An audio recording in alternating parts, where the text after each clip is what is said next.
Hoje, com o advento das mídias sociais, temos uma grande influência na vida das pessoas com o que nós postamos. Positivo ou negativamente, estamos influenciando a todo momento com nossas postagens. Essa semana eu refleti bastante. Esse ano completa-se 10 anos de estudo da Palavra de Deus, na qual tomei uma grande decisão na minha vida, julgo a mais importante, de seguir os caminhos de Cristo, unicamente dele, de estudo da palavra, de instrução pela justiça de Deus. A Bíblia, ela é toda cheia de anotações, está bem velhinha já, com bastante estragos físicos, mas com a mesma mensagem intacta e atual palavra de Deus. Eu queria compartilhar com vocês, começar hoje fazendo isso. Esses dias fiz um vídeo no YouTube mais longo, contando um pouco a minha história, teve um impacto muito positivo na vida de algumas pessoas e desejo continuar com isso, compartilhando o que a Bíblia, o que a palavra de Deus nos ensina e unicamente ela sendo suficiente para a instrução, a advertência, para a comunhão de todos nós. 1 Coríntios capítulo 3, se você quiser acompanhar, versículo 1, irmãos, não lhe pude falar como a espirituais, mas como a carnais, como a crianças em Cristo.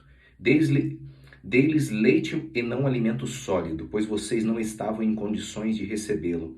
De fato, vocês ainda não estão em condições, porque ainda são carnais, porque visto que há inveja e divisão entre vocês, não estão sendo carnais e agindo como mundanos? Parafraseando Hebreus capítulo 5, versículo 11, também no mesmo conceito de divisão, leite em vez de alimento sólido espiritualmente, isso temos muito o que dizer, coisas difíceis de explicar, porque vocês se tornaram lentos para aprender. Embora a esta altura já devessem ser mestres, vocês precisam de alguém que lhes ensine novamente os princípios elementares da palavra de Deus. Estão precisando de leite e não de alimento sólido. Quem se alimenta de leite ainda é criança e não tem experiência no ensino da justiça, pois o alimento sólido é para os adultos, os quais, pelo exercício constante, tornaram-se aptos para discernir tanto o bem quanto o mal. Essa foi uma das conversas que eu tive essa semana com meu filho de 10 anos, sou mais velho, e todos os dias, graças, honra totalmente a Deus, nós temos o hábito de leitura e de estudo da palavra, após isso uma oração, um cântico. E a maior e mais importante igreja, eu considero a nossa família pela palavra de Deus. Tem uma frase que a complexidade do homem atrapalha a simplicidade da palavra de Deus. Por que há essas divisões aqui ditas por Paulo em Coríntios e nos dias atuais? Nós vemos isso mais atual do que nunca. Milhares de denominações evangélicas, milhares formas de louvar a um Deus ou a Alá, ou utilizando profetas, imagens, idolatrias diversas.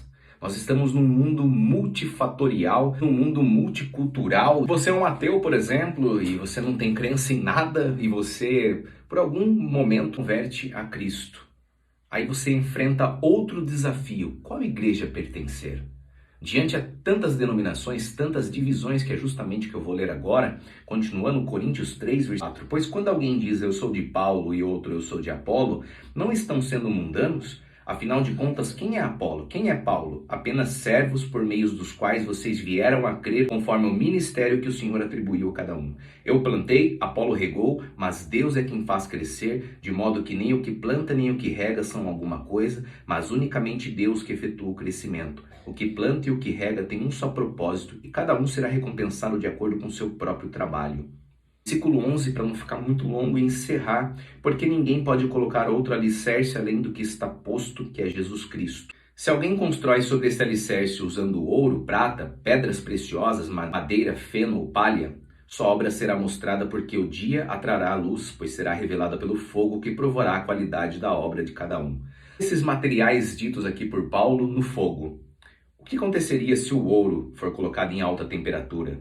Ou a prata, ou as pedras preciosas, elas deixariam de ser? Não. Agora prove a madeira, o feno no fogo.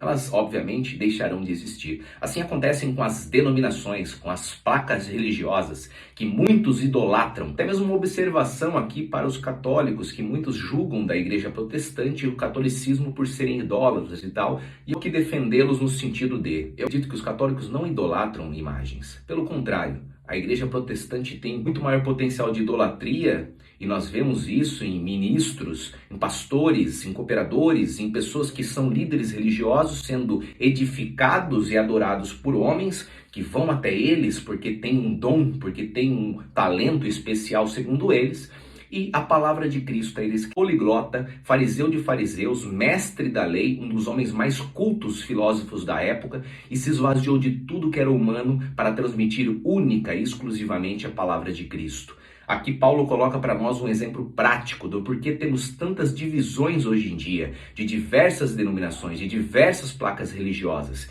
E cuidado com o ecumenismo, aquela ideia de todo mundo é de Deus, todas as igrejas são de Cristo, Deus ama a todos. Isso nada mais é do que um exercício que Satanás coloca na mente de cada um de nós, de divisão, porque a divisão traz a nós a confusão, e na confusão não opera o Espírito de Deus, mas unicamente e exclusivamente na palavra de Cristo. Segundo o livro de Timóteo, capítulo 2, versículo 5, semelhantemente, nenhum atleta é coroado como vencedor se não competir de acordo com as regras. Sobre a conduta de um cristão, Paulo falando a Timóteo. Segundo Timóteo 3,16, toda a escritura é inspirada por Deus e útil para o ensino, para a repreensão, para a correção e para a instrução na justiça. Que Deus abençoe a cada um de vocês. Procurem a unidade em Cristo e unicamente nele.